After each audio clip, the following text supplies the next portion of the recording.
Hey, Friendo, Steve here.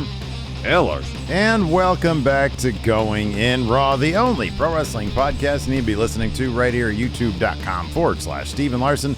Available wherever podcasts can be found, and of course, taped live at the Twitch, twitch.tv/Steven Larson. Want to give a big thanks to everybody for hanging out with us yesterday during the Extreme Rules watch along and bearing with us as we get our recap up at a later date than we usually would. Yeah, but we had something else we had to take care of after Extreme Rules last night, and thankfully things went our way, and we own a wrestling company now. Now we own a wrestling company. I don't know. I mean, we'll see where it goes from here, but yeah. I guess we got what we wanted. Yeah, I guess so. Yeah, I guess so. We'll find out. Anyways, Extreme Rules last night. I'll be honest, I thought it was an absolute blast of a show. I thought the stipulations, by and large, added a lot to it. And honestly, just the stories that went down in the wrestling matches themselves, I thought was a lot of fun. But obviously, the big thing everybody's talking about right now is the return of Bray Wyatt. Yeah. He showed up after the trademark bug came and went. Matt Riddle was up on the stage with his arms held high, and then the lights went down. And Bray Wyatt came back just to say I'm here, and then he left. Yeah, I think that's exactly what he said. Is I'm here, very quietly at the very end of it. So there was a long setup to his return deal. Mm-hmm. We saw the cast. I'll go through it in generalities here. We'll go in more detail. We actually recap the show. We see all of the characters from Firefly Funhouse, but it's obviously people in costumes, not puppets, and they're scattered throughout the venue, including the Fiend is among them. And then a door is there on the ramp. We go up to the Tron. It shows what's the remains, essentially, of the Firefly Funhouse set, covered in cobwebs. The theme song is playing, but it's obviously like playing on a warped record, if you will. That ends. Sorry, and it goes to a TV, and there is, I don't know if this would be kind of Bray's new persona, this type of ramp. It's a different mask. It looks like kind of like a devil mask. Well, it sort of feels like, I saw somebody in some comments somewhere on Twitter somewhere saying that it's reminiscent of that movie that's out now. What is it called? The Black Phone. Ethan Hawke. Yeah. Ethan Hawke. Yeah. Sort of has that vibe to it. Yeah, it does. It does. And so there's who I assume it's Bray talking with that mask on and saying, "Who killed the world? You did." He kind of laughs and says, "We did." Yeah. And then we go back to the arena. There's light coming through that door. The door opens. Light pours out. It goes dark. You see a lantern appear. Not the cut-off head lantern he was using as Fiend, but a lantern more akin to what he was using as his first. The Wyatt family version of Bray Wyatt. Wyatt family, yes. And so he enters with that mask on, comes close to the camera, takes the mask off. Crowd goes crazy because Bray, and he's awesome. He says, I think he says, "I'm here." I think that's what he said, yeah. And then, he blows out the lantern and the show ends. So I guess, based on what we saw here, it would seem to be that, at least for the time being, the Firefly Funhouse iteration of Bray Wyatt will not be employed here, at least, again, for the time being. So I guess in one sense, here's the thing, like the dichotomy of Firefly Funhouse Bray and Fiend, I really liked the Firefly Funhouse aspect of it. I thought it was really creative. I thought he did some really awesome stuff. It's responsible for the Firefly Funhouse match with John Cena, one of my favorite matches of the last few years. I never felt like the Fiend aspect of it really necessarily worked in the world of professional wrestling. So if we say goodbye to the Fiend, personally, I'm not that upset about it. Yeah, dude, I'm with you on that, and I'll be honest with you. Like, I think that the Firefly Funhouse stuff, I thought I agree. I thought that was the strongest aspect of that era of Bray Wyatt, and the Fiend. The stuff that actually made the most sense about the Fiend was the stuff that wrestling fans hated the most. And we're talking about the Hell in a Cell match with Seth Rollins that people crapped all over, but it made perfect sense with who the Fiend was. People weren't into that, and I understand. Like, people don't necessarily want a literal horror movie inserted into their wrestling, be it a cinematic, which he did with Randy Orton prior to that, or with a live rendition of what that would be with Seth Rollins and Hell in a Cell. People seemingly didn't really want that. No. And again, we're not entirely sure how much of his ideas might have been sort of, diluted or ruined by Vince McMahon. We just don't know. Yeah, but I'll be honest with you. My favorite Bray Wyatt moment of all time is simply when he confronted Triple H and Triple H had that title. Bray was king shit when he had the family with him. And the one takeaway for me with his return, I have no idea. And I'm kind of hoping they don't have all the puppets be like, or all the wrestlers under puppet garb would be, I don't know, kind of, I hope this was just, hey, let's go through my past. Because in all the theatrics, there was shouts to his past as well, including, as you said, the lantern he was holding. I just want Bray the dude. I don't necessarily need him to try to reinvent wrestling. No. There's an avenue for him to express himself in that type of manner, and that is in the movies, which he apparently has done, and he probably will continue to do. Yeah, you think so. But I what my hope is, because the whole thing last night felt like it was all Bray. Yep. Like, Triple H was like, hey, how can we accomplish your vision? And then helped him carry it out. And Triple H had sort of alluded to that being the relationship he wanted with Bray during his interview with Ariel Helwani. And it seemed like that's what it was. This is what Bray wanted, and this is what Bray got. And him coming back saying, I'm here, after he didn't say that in the mask. He didn't say that under full garb. It was the man who took the mask off and said, I'm here. Maybe this signifies, okay, there's not going to be as much theatrical bullshit. We're not going to have to deal with the duality of man with Firefly Funhouse and The Fiend and try to figure out how to shoehorn one thing into another. I'm interested to see what stories he can tell as a professional wrestler in the world of professional wrestling, because that's where we are. I'll watch his movie and see what movie ideas he has there, because I think that he's creative enough to come up with interesting pro wrestling stuff that will move pro wrestling ahead.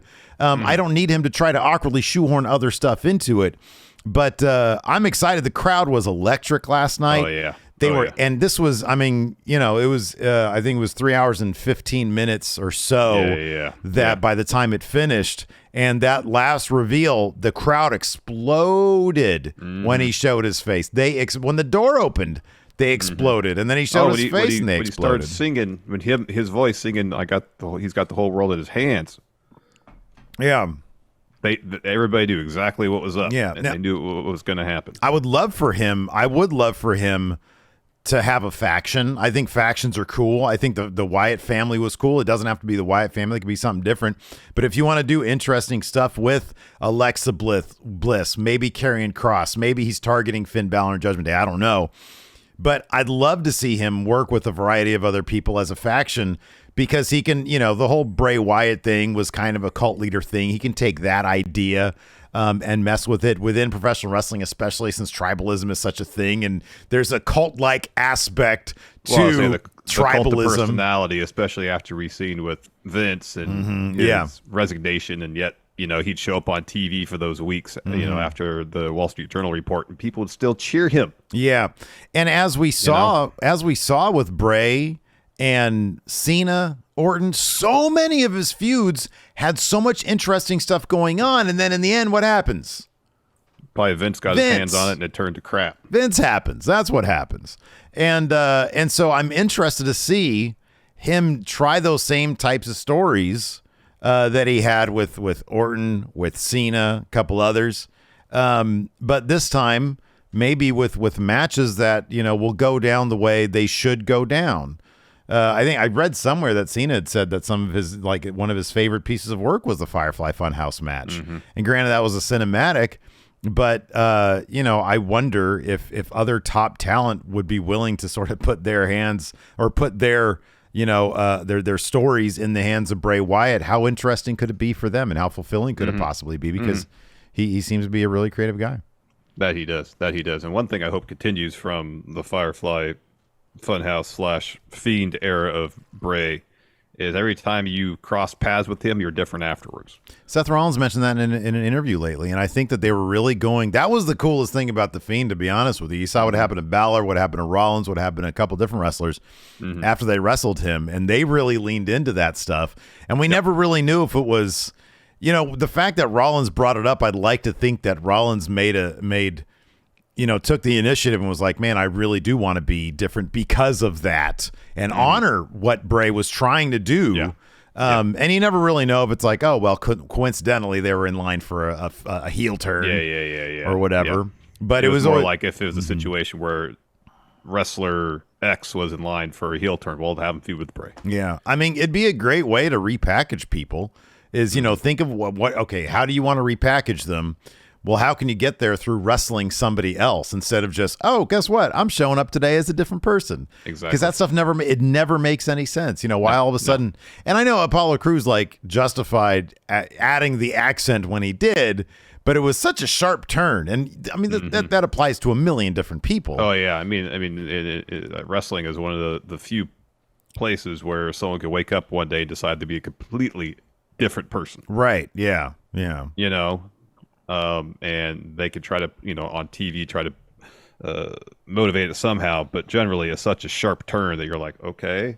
Yeah, right. Yeah. Where's the transition between heel wrestler to face wrestler or vice versa? Yeah, there needs to be reasons and motivations and all that kind of good stuff. And I mean, that's a great thing about listening to Triple H's interviews, that he really seems interested in that stuff. He seems interested in process and not so much. I mean, he's interested in results too, but he's interested in the storytelling process. Whereas I feel Vince has absolutely no interest in the process of storytelling. He doesn't want results because results lead to moments, and he wanted those moments. Yeah, exactly. And he put the minimum amount of effort into the process to get those moments, seemingly. One thing I forgot to mention, the rough breakdown of the Bray thing. I watched it again this morning. Yeah. And it looked like, I couldn't tell watching live what was on the announce table. I think it was the burned Fiend mask. Oh, okay. I think. I could be wrong. Oh, no, I think you're right about that. I think I actually noticed that last night or this morning when I watched it back. Yeah, I'm pretty sure that's what it was as well. That part was amazing because Michael Cole just freaks out and sells the shit out of it. Yeah, they really did. They really did. Before we get to the breakdown, I mean, if this was kind of like a B pay-per-view booked right, 6 matches. Yeah. As you mentioned, every story within the match and also the larger story they were telling was enhanced, and it was really good. Every match was fun.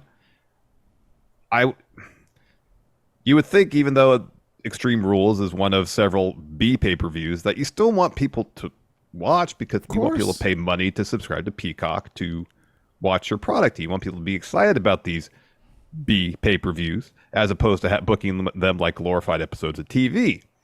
So, long way around to saying, I hope this is the norm going forward for these B pay-per-views where, yeah, they're not the major ones like Mania or SummerSlam or the Rumble and so on, but stories progress, things happen. It's not a rematch of probably what we saw in Raw 3 weeks prior with no real progression in the story. They move things along, which is, at least in my mind, historically, what pay-per-view matches are supposed to do. Those were the major story beats are supposed to happen, is that pay-per-views, Yeah. When they introduced, I was listening to the In Your House. I'm sorry, the Something to Wrestle with Bruce Pritchard with the In Your Houses, and it just seemed like it was kind of a money grab. It was like, hey, let's just insert pay-per-view here, 3 hours. We'll charge less money for it. And back then they were 2 hours. The In Your Houses originally were 2 hours. Oh, were they 2 hours? Okay, I think they're only 2 hours. Because real pay-per-views are 3. You're right. Or 3 hours, yeah. And so it's like $20 or something like that for a 2 hour show. That's why it's like, as many of them might have been fun here and there. It's not like a ton of like important stuff would happen. And that's what current day WWE B level pay-per-views were. That's where they were at. I mean, last year Extreme Rules had one Extreme Rules match. And I love the idea that we're going to take each month an opportunity to do something unique. And it's like, if it's called Extreme Rules, why aren't you getting extreme with it? I mean, they went all the way with, they had that spelling bee intro with Heyman saying, okay, your word is extreme. And it was great. Seth Rollins comes out, with the RVD shout out. They were in Philly, obviously. And and every match had a stipulation, and it worked. It worked great. And so, I don't know what this means for Hell in a Cell, if everything's going to be in Hell in a Cell, or if they'd continue to do that pay-per-view. I'd love to see them get rid of that, just because Hell in a Cell should be a special moment, not an entire pay-per-view. It's like naming a pay-per-view steel cage match. Right, exactly. You wouldn't do that. You just have them because it warrants the steel cage match, and Hell in a Cell is the same way. It should be like a, once every couple of years type thing where everybody can go like, holy shit, they're going to do Hell in a Cell. Exactly. But you're absolutely right. Dude, look, and here's from a business perspective, it always made me wonder. Brandon Thurston had once said, I think it was Thurston, he had said something like, the idea is Vince, yes, scored $1 billion deal for TV, with USA and Fox. Well, there's the possibility that it left money, a $2 billion deal on the table. And here's the thing, the Peacock deal is going to come up at some point. I forget for how, I think it's like a 5-year deal. It's going to come up at some point. And so if you can drive more people to that, it's going to make that deal 5 years from now, 4 year, whatever it is. Yeah, like four-ish years from now, yeah. Wait, Peacock got started in what?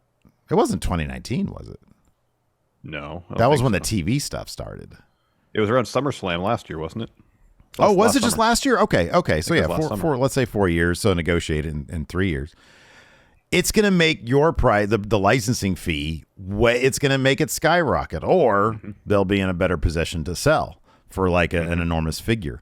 And so, yeah, you want to do everything you can. And that's why it boggled my mind that Vince seemingly just sort of took for granted that people would show up. Yep. And you see now, and the ratings are inching up. And right now, I know Monday Night Football, but I don't know where they'd be if it was the same crap product under Vince. It might be 1.3, 1.4 million on Raw.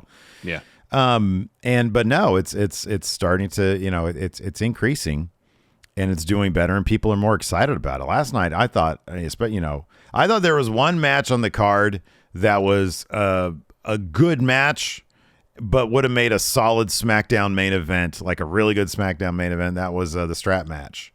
I thought, but even that, I thought it was fine. And that's no disrespect to Drew or Karrion Kross. And it just sort of goes to show everything else was phenomenal. The Brawling Brutes Imperium, I mean, it's not going to be match of the year, but it's up there. Like, it'd be in my top 10 at this point for, the top 10 matches of the year. Fun. It was so fun. And the one thing, I watched that back this morning, and the one thing that I noted this morning that I didn't last night was the very end when Brawling Brutes were making their exit, and they're walking backwards all arm in arm, and they're yelling, they're all screaming banger after banger after banger. I have never seen a smile like that on Pete Dunne's face.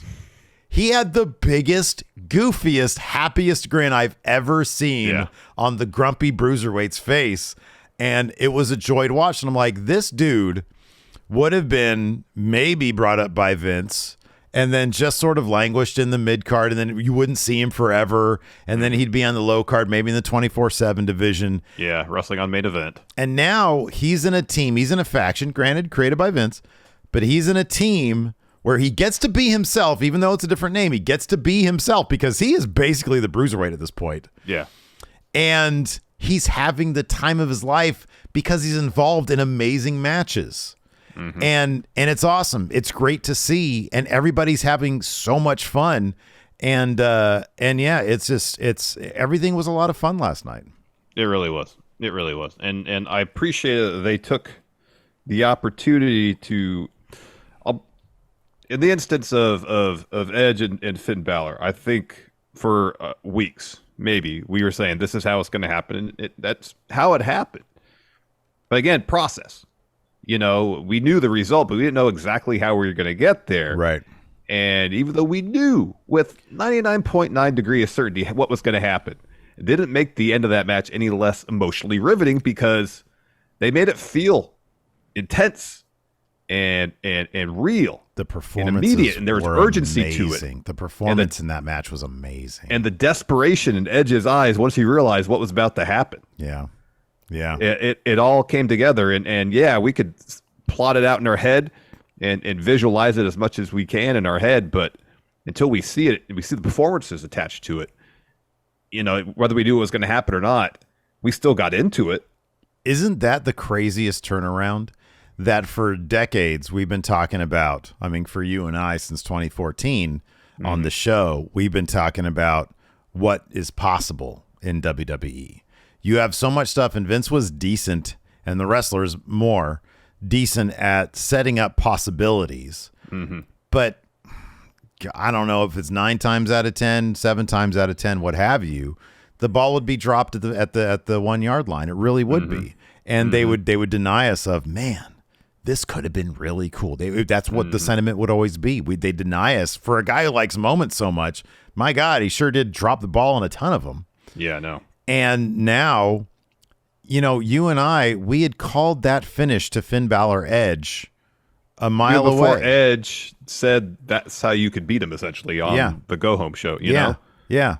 And Beth shows up, and immediately she's a liability. Like, she just screams liability.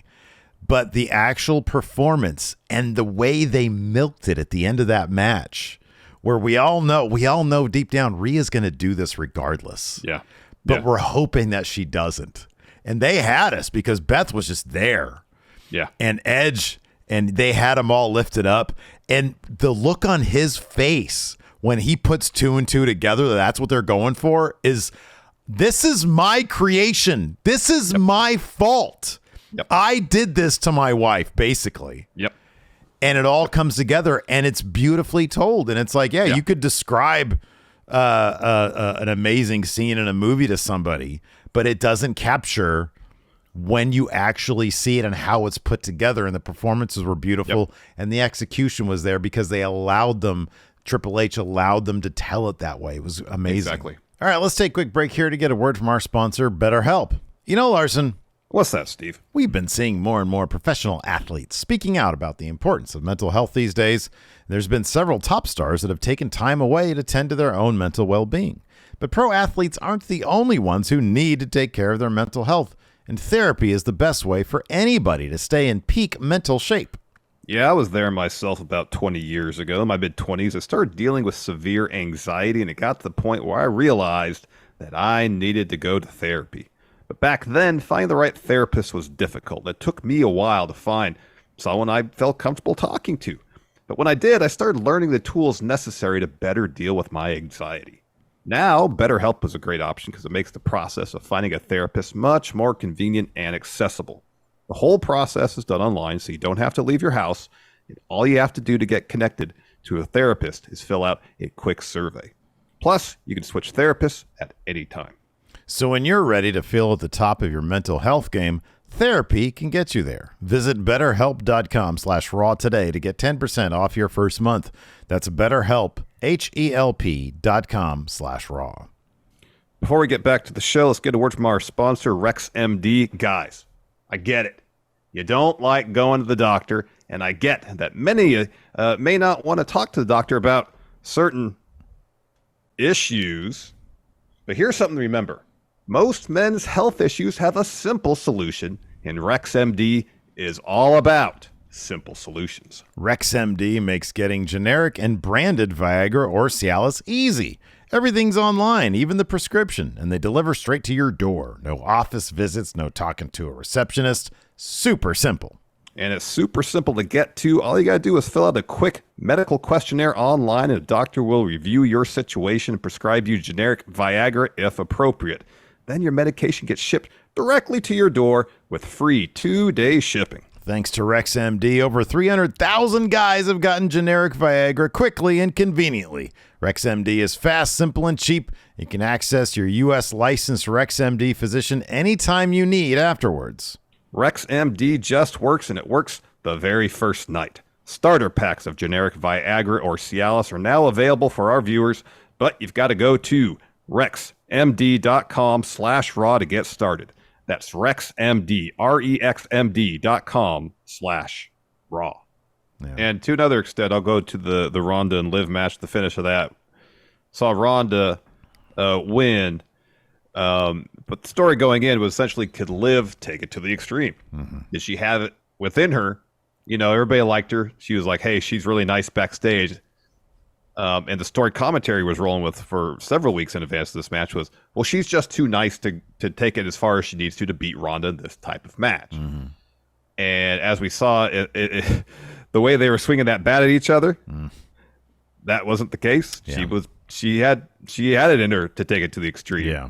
But then even in the closing moments of the match, when Ronda had her in a situation, a submission move that in this instance Liv cannot get out of, cannot find a way to roll up Ronda, cannot get her feet on the ropes. As she passed out, she was smiling. Mm-hmm. And part of it almost felt like, oh, this is her realization at the time, like, oh, I could do this. Yeah.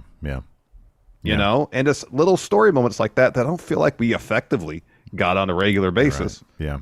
During Vince's administration. Yeah. No, I agree, and I love it because it means that we're finally going to get, and I think for Liv it's going to be a little bit of a road, but we're going to get a fleshed out character who eventually will be, you know, too often it's like Vince will just throw the title on somebody who the fans like, but isn't really a fleshed out character. And so like it falls a little flat and it's like, well, I don't really believe this person can actually compete with a Ronda Rousey. Well, I think Liv is going to be on the road to getting there. And I think that's why that title change happened, because she's not quite there. You're heading into, as you pointed out, we're heading into Survivor Series, the Rumble and Mania. And Ronda is, and Ron, by the way, the low-key wonderful side effect of Triple H being around is Ronda's been really well booked. You know, they keep things very simple with her. I'm really curious what they're going to do now with her and Shayna Baszler, because you know that shit's going to happen. Yeah, no, that's going to happen. And if Shayna ends up beating Ronda at WrestleMania, because you know Triple H loves Shayna Baszler, what an amazing story that might be as well. And that's another ball drop of Vince McMahon's, is Shayna Baszler. Yep.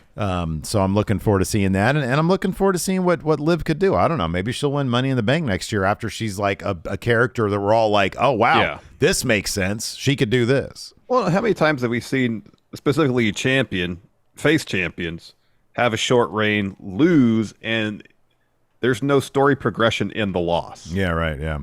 You know, it seems to happen quite regularly. Yeah. Like, you know, people lose. That's the nature of professional wrestling. It's not exclusive to WWE. There are a lot of people get that wrong. That's true. I know.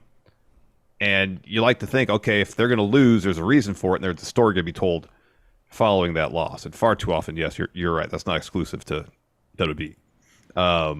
You like to hope, okay, there's a story going to be told afterwards that pushes that character to the next level, adds dimension, something like that. And you know, hopefully with with Liv here, that's the case. Yeah, I agree.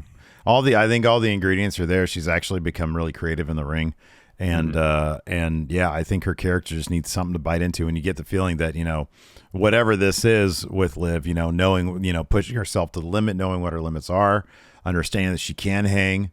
I don't know what, but yeah, I'm interested to see what they do with her. We can just go ahead and dive into it. It kicked off with the Brawling Brutes versus Imperium. Again, this is one of those matches. It was a great way to start off the show because it was just a brutal fight.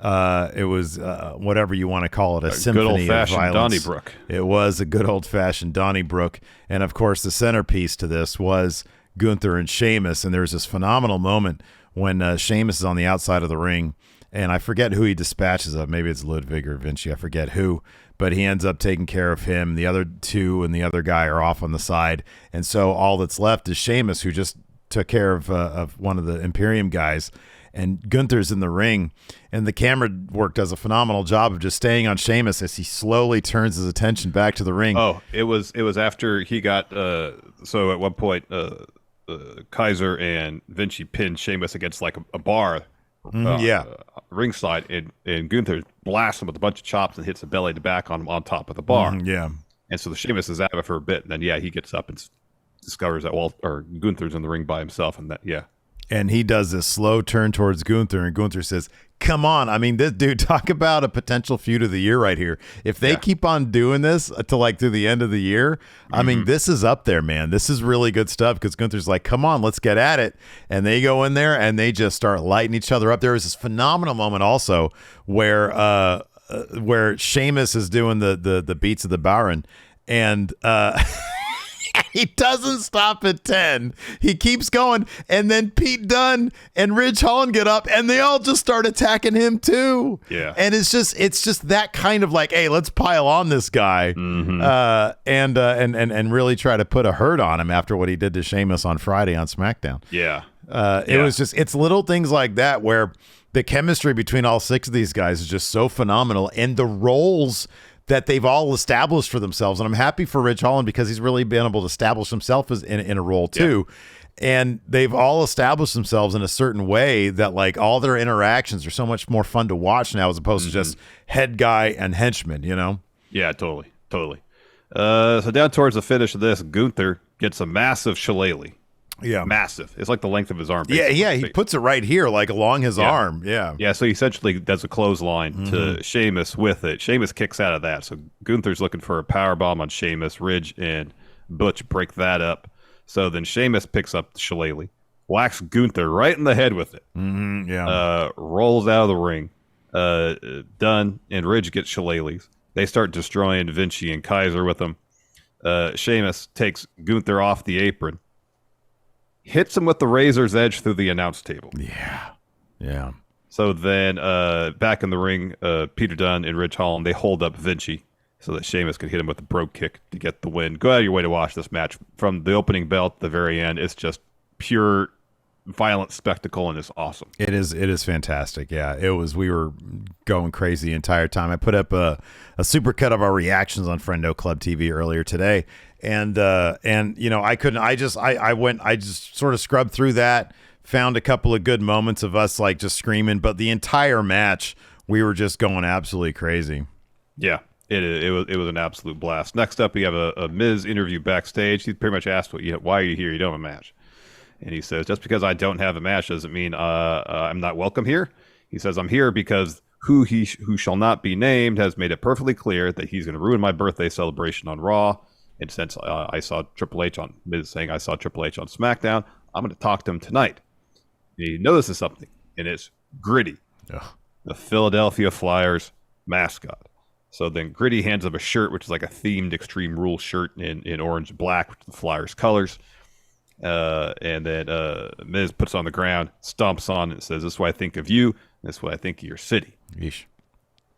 After that, we had Ronda Rousey versus Liv Morgan.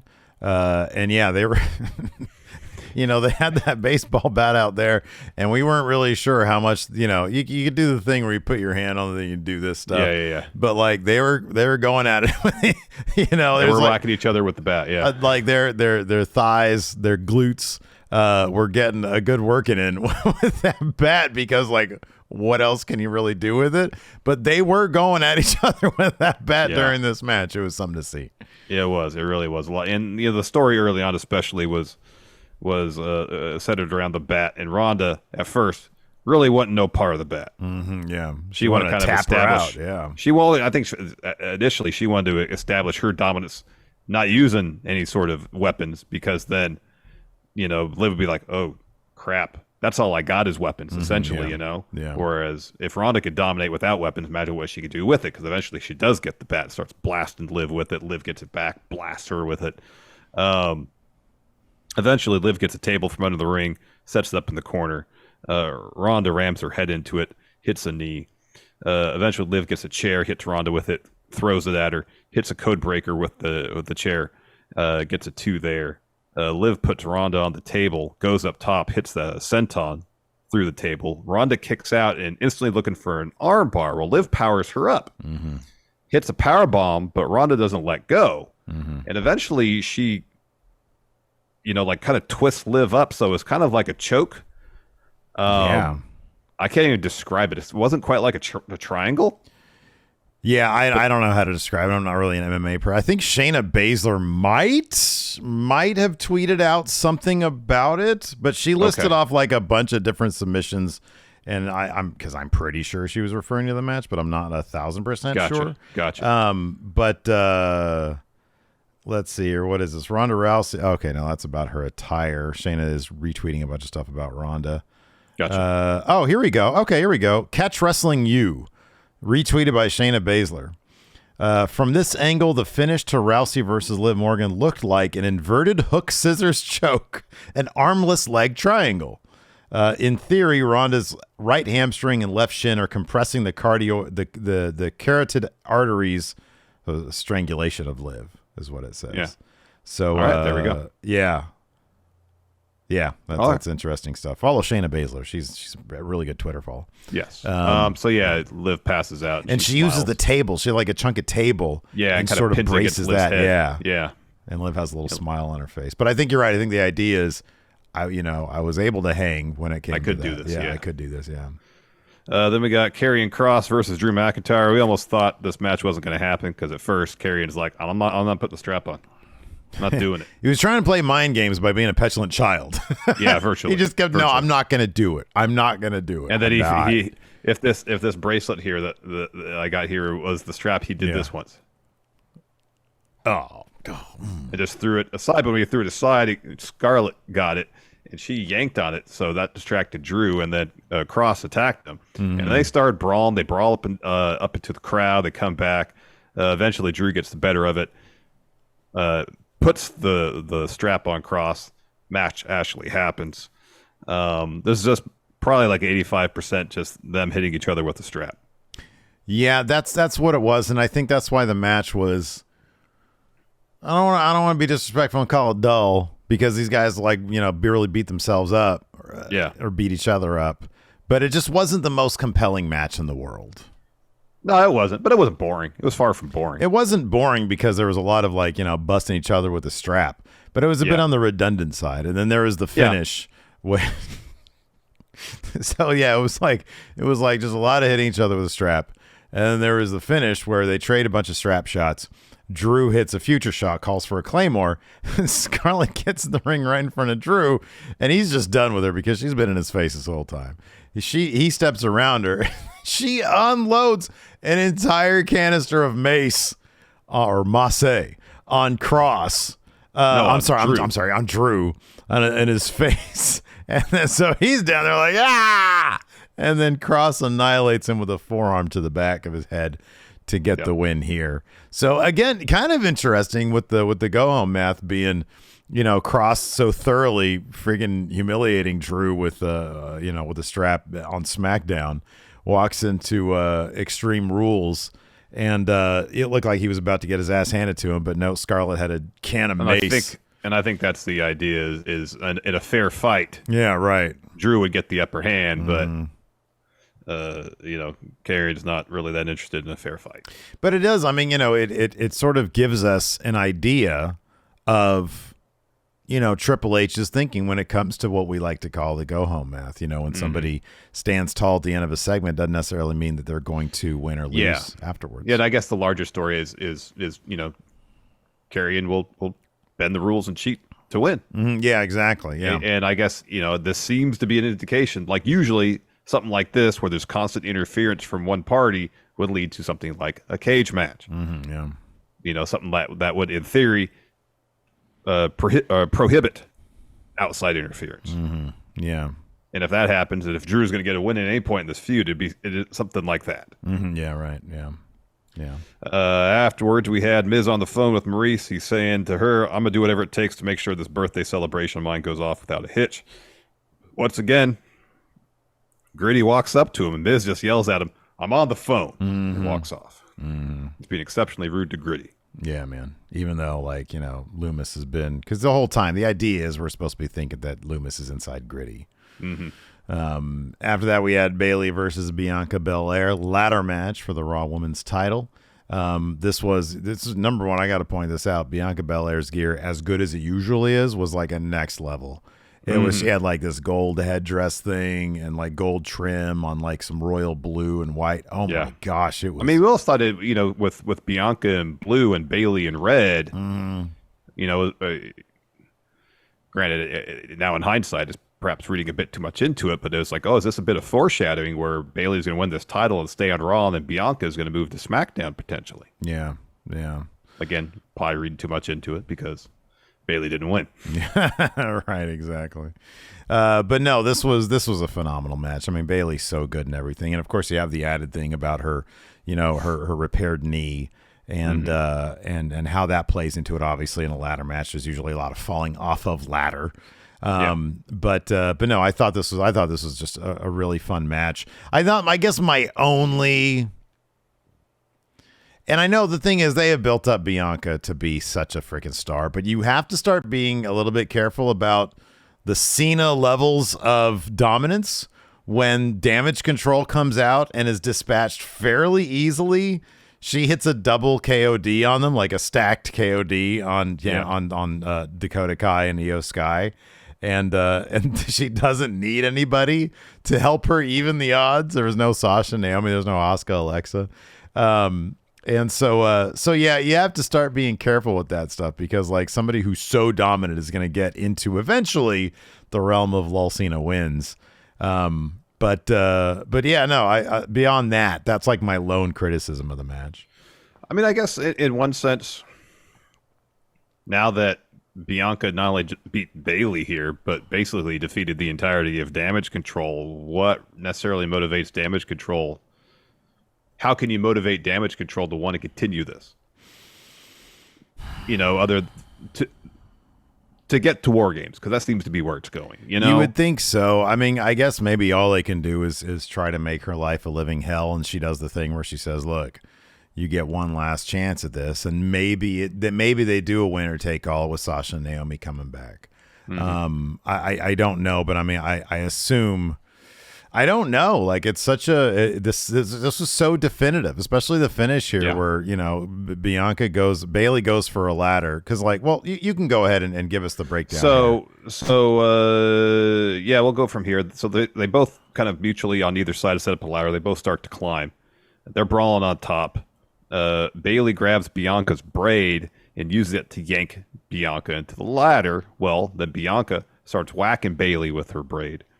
And so Bianca's picking up Bayley to do a KOD, and early in the match they were using the ladder and broke in half. So there's the two A sides essentially that had broken in half, and so Bayley got a hold of one as Bianca's getting up on her shoulders for the KOD, and Bayley holds on. Bianca hits the KOD. Bayley lands right on the ladder that she was holding, and then Bianca scales the ladder and gets the title. It's very definitive because she hit KODs on every member of Damage Control. She took them all out. Yep. So yeah, it'll be interesting to see what they do. I'm not sure what Bayley can concoct in terms of like, hey, I want another shot at this. I mean, maybe it'll be like, hey, I don't get a shot at your title, but I want my revenge, and then it'll lead to Sasha and Naomi. I don't know, but I'm with you. I don't know how they're gonna justify it because Bianca just took them all out. Yeah. After she had, let's see here, had she been hit with a rose plant at that point? Yeah, she was hit with the rose plant, and then Bayley pinned her under the ladder and started to climb, and so Bianca, I was thinking about, I was thinking, so yeah, because Bianca had hit Bayley with a KOD, then Damage Control comes out, and then after that, that's when Bianca got hit with a rose plant after all that. So yeah, I don't know. This is fairly definitive. I was actually kind of surprised, like. I felt Ronda was probably gonna to win. Like my original prediction was Liv would win and Bayley would win because I still feel like that probably would have made a bit more sense if Liv had some help beating Ronda. But I also understand the business perspective when you mentioned, you probably want your champion on somebody who's a top draw, your title on somebody who's a top draw. And in this case, I'd have been like, okay, Bayley, gets this win, but maybe she loses at War Games. But then if she loses War Games as champion, then she's a weak champion. So I don't know. Yeah, I don't know. I don't know either. Next, we had Edge versus Finn Balor and I Quit bout. They gave this match a ton of time. They brawled basically throughout the arena, over to the pre-show set. Yeah. Eventually, they make their way back to the ring, or Dom gets involved. Ray's out there. Dom beats the heck out of his dad, hits him with some Danielson stomps. That was pretty cool. That was awesome, yeah. So after all that, Finn hits Edge with the kendo stick in the leg a bunch of times. Then it hits him in the back. Well, that's when Beth Phoenix gets in the ring. She gets the kendo from Finn. She starts hitting Finn with the kendo sticks. She starts hitting Damian Priest with it and breaks it over him. Yeah. So then Rhea gets in the ring, and they have a stare down for a bit. They start throwing hands. Beth spears Rhea, pushes her out of the ring. And then when she does that, Beth gets the handcuffs because Judgment Day had handcuffed Edge to the top rope. There was a really great moment when they did that too. Edge really it's a very sort of, Clint Eastwood / No Country for Old Men type of thing with gritty old Edge taking on this new wave of extra vicious bad guy. And so they have him handcuffed and he's sort of facing the camera, the hard camera. They're behind him and there's this realization on his face like, if I'm going to go down, I'm going to go down swinging. So he turns around and he starts like laying them all out and stuff. So then, like you said, Beth down the line lets him go. Yeah, so Edge starts hitting spears. Spears Priest looks to Dom, who's in the ring, and Dom just extends his hand. It's like, oh, I'm on your side. We're family. So then Edge shakes Dom's hand and kicks him right in the front area. Well, this allows Finn to hit Edge with a sling blade. He's looking for a shotgun drop kick. Instead, Edge counters with a spear. And then another spear. And then another spear. And then he tells Beth, get a chair. So she brings a chair into the ring. Edge breaks off the bottom rung, setting up for the deal, puts Finn in it. Rhea then blasts Beth with some brass knuckles. And then Edge lets go of the deal and realizes what the deal is now. That he's in trouble. So then Priest hits him with a choke slam. Finn falls with a coup de grace. And then another. And then another. And then Priest and Dom hold up Edge. And Finn grabs the mic and says, Edge, you say I quit. He said, this is your last chance. You do this now. And Edge tells him to go to hell. So then Rhea picks up Beth. She like picks her up a little bit and just drops her and says, look, she can't do anything about this. Yeah. What's about to happen? And so Damian Priest punches Edge right in the face because he was starting to, free himself a little bit. So then Rhea goes down to the floor, brings a couple chairs into the ring, sets up for a concerto. And then again, Finn's like, you better say I quit. She will do this. And that's when she gets the chair, she throws him in there. Edge is sort of looking and he's piecing it all together. And you see this look of absolutely desperate panic in his eyes. It's great. It is. So then Edge says, okay, I quit. And then Rhea milks this. Oh, yeah, big time. Fantastically, because we all know that she's going to do it anyway. Yeah, right. But she's staring at Edge, and he's imploring her not to do it.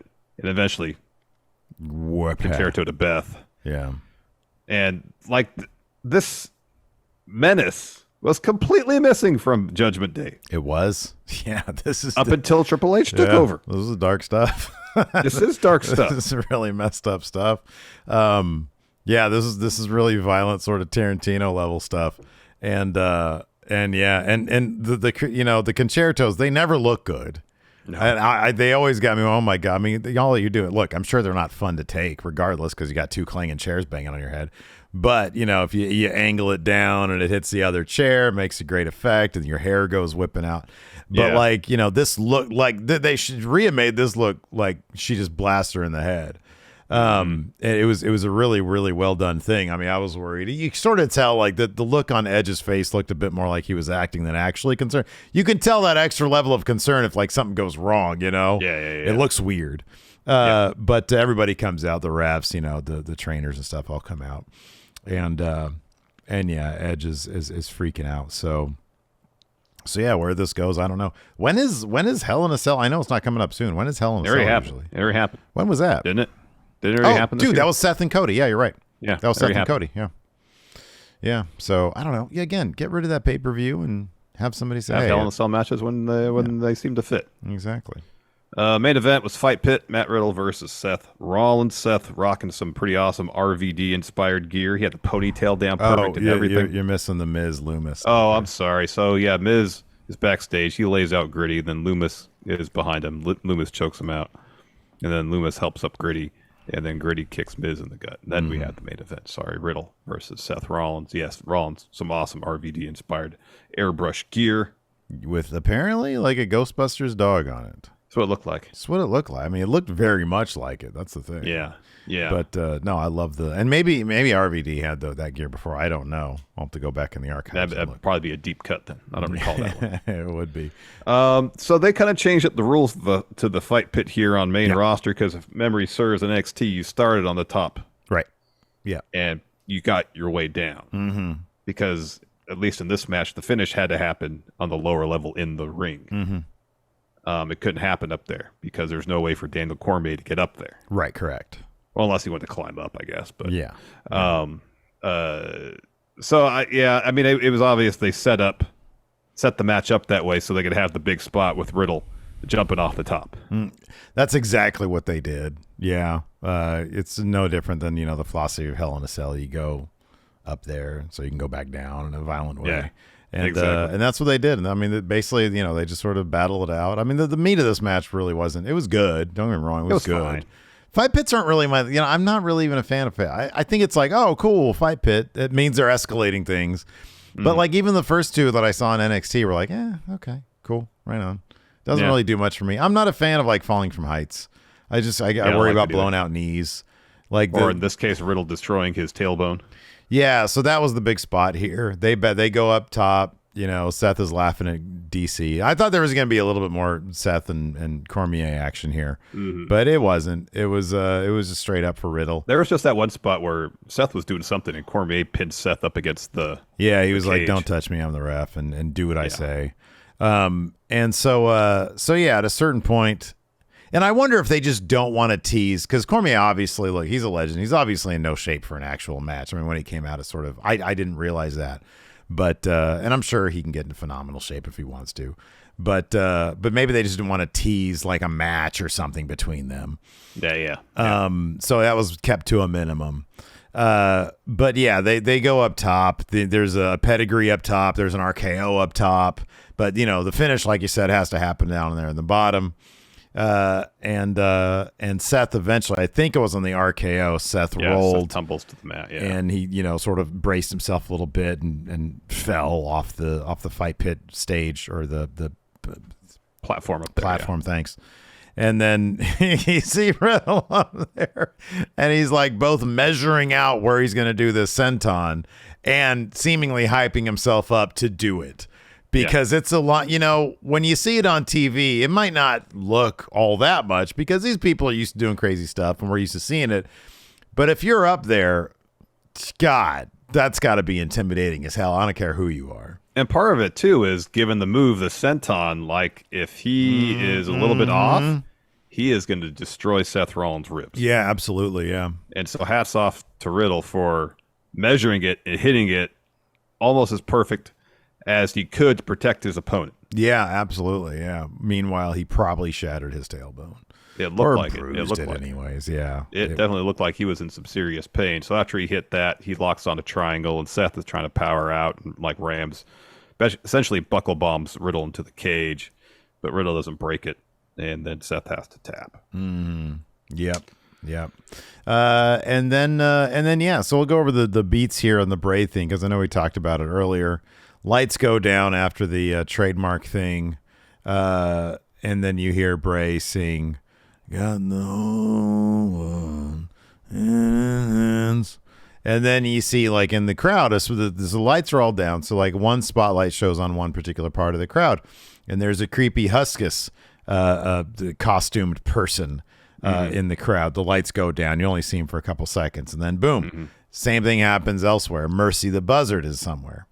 Boom, lights go down. Rambling or a giant rambling rabbit costume is somewhere else. Boom, Sister Abigail somewhere else. Then there's the head of what we think is the Burned Fiend on the announce table. And then, and Michael Cole freaks out on that. He's like, oh my God, what is this? And then it shows the Fiend who's like got front row tickets, basically. Yeah, pretty much. Yeah. Apparently Gacy and Waller have both insinuated on Twitter that they were under these costumes.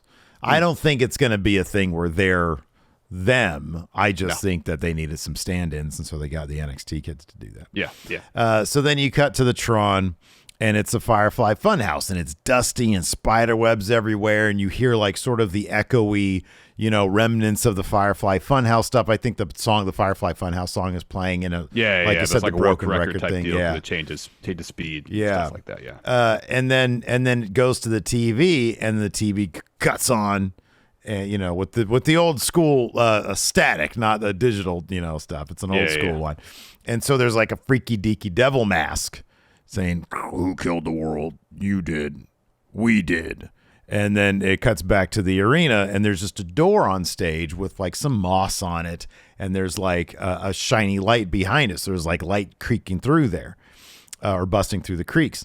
And the door gets busted down. The lights go out. You see a lantern light up, and Bray walks through with the lantern. He's got that weird devil mask on, and then he opens it up, looks into the camera, says, "I'm here," and then turns it off. The show ends. Fans are going crazy. Yep. Yeah. Yep. So there is your Extreme Rules show review there. I did put up, you wanted to do a couple, like 2 minutes of questions here? Let's do 2 minutes. See if there's a couple questions here. Because I did put up a quick thing here, and yeah, we got an item here. First up, well, we already talked about this one. Nate asked, who do you guys think are under the masks? So a couple of people, I think it's probably just stand-ins. I don't think they're going to be actual usually, people. historically, they get people from NXT. Yeah. Holloway says, if he does have a faction, who would you like to be a part of it? I think people that he has history with. I personally would like to see Braun and Alexa as part of it, maybe even Cross. Yeah, I agree with people with history. Absolutely. Let's see here. We talked to, so a lot of this, we talked about this. Oh, here we go. Mayor Pete says, where do you see the SmackDown women's title picture going? Does Charlotte return? Do you expect a Shayna Ronda feud to start up? I desperately want Shayna Ronda. I hope it is Shayna and Ronda. I want that so bad. Yeah. Let's see here. R. Hill says, did it bother you that there weren't any men's title matches? No, because we had the Intercontinental Champion in a match, so he was there. Bobby's going to be tomorrow night on Raw. It didn't bother me because all the matches were pretty good and the stories were interesting. Yeah, exactly. That's kind of all I care about. Let's see here. Kind Pony says, do you guys think Liv might take Alexa's place in Bray's stable, assuming he'll have one, and who'll be his first feud? I think that Liv being in his stable is an interesting idea because, like, if her thing when she was smiling wasn't, oh, I can hang, and was, I kind of found that I like this pain thing, like on this road. It could easily be both those things. It could, yeah. Then there's a darker aspect of Liv perhaps that they're willing to explore, and I think that becoming part of Bray's cult could be a lot of fun. I don't think you have to have one or the other. You could have both. I don't know. Yeah. Let's see here. Some call me Brock Lesnar says, should WWE sign Speedball Michael Bailey?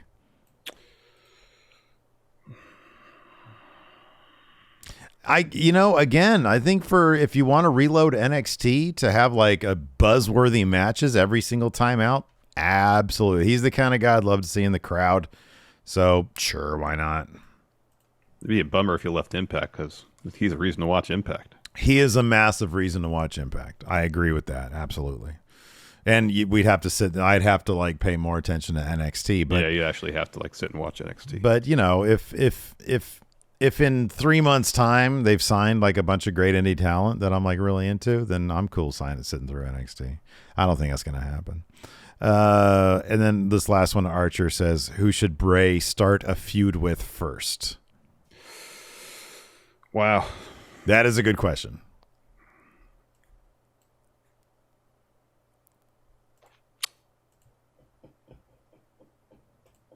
In one of those video deals they had for the White Rabbit, they had the purple X on the ground. Yeah. Which is Finn. Mm-hmm. That's how I took it. Could start it with Drew. If there's one guy I wouldn't mind seeing, okay, I wonder what character change he could go through after a battle with Bray. Drew would be kind of interesting because he's sort of, he's that sort of super baby face, super cool guy, big meaty guy. Be interesting if he could subvert that kind of convention somehow. That's true. So yeah, anyways. And I mean, talk about, he's got this, he lost against Cross. I feel like before things get better for Drew, they should get even worse. Yeah, totally. And so maybe going through a traumatic experience against Bray Wyatt's just the thing that he needs. Yeah. Anyways, that's going to do it for us for our Extreme Rules review. Thanks, everybody, for tuning in. We appreciate it. Tomorrow, Monday, on the Twitch, we'll be live at 11 a.m. Pacific, 2 p.m. Eastern for our news roundup. There's plenty of stuff coming out of Extreme Rules that we have to talk about. So thanks, everybody, for tuning in. We appreciate it. Till next time, we'll talk to you later.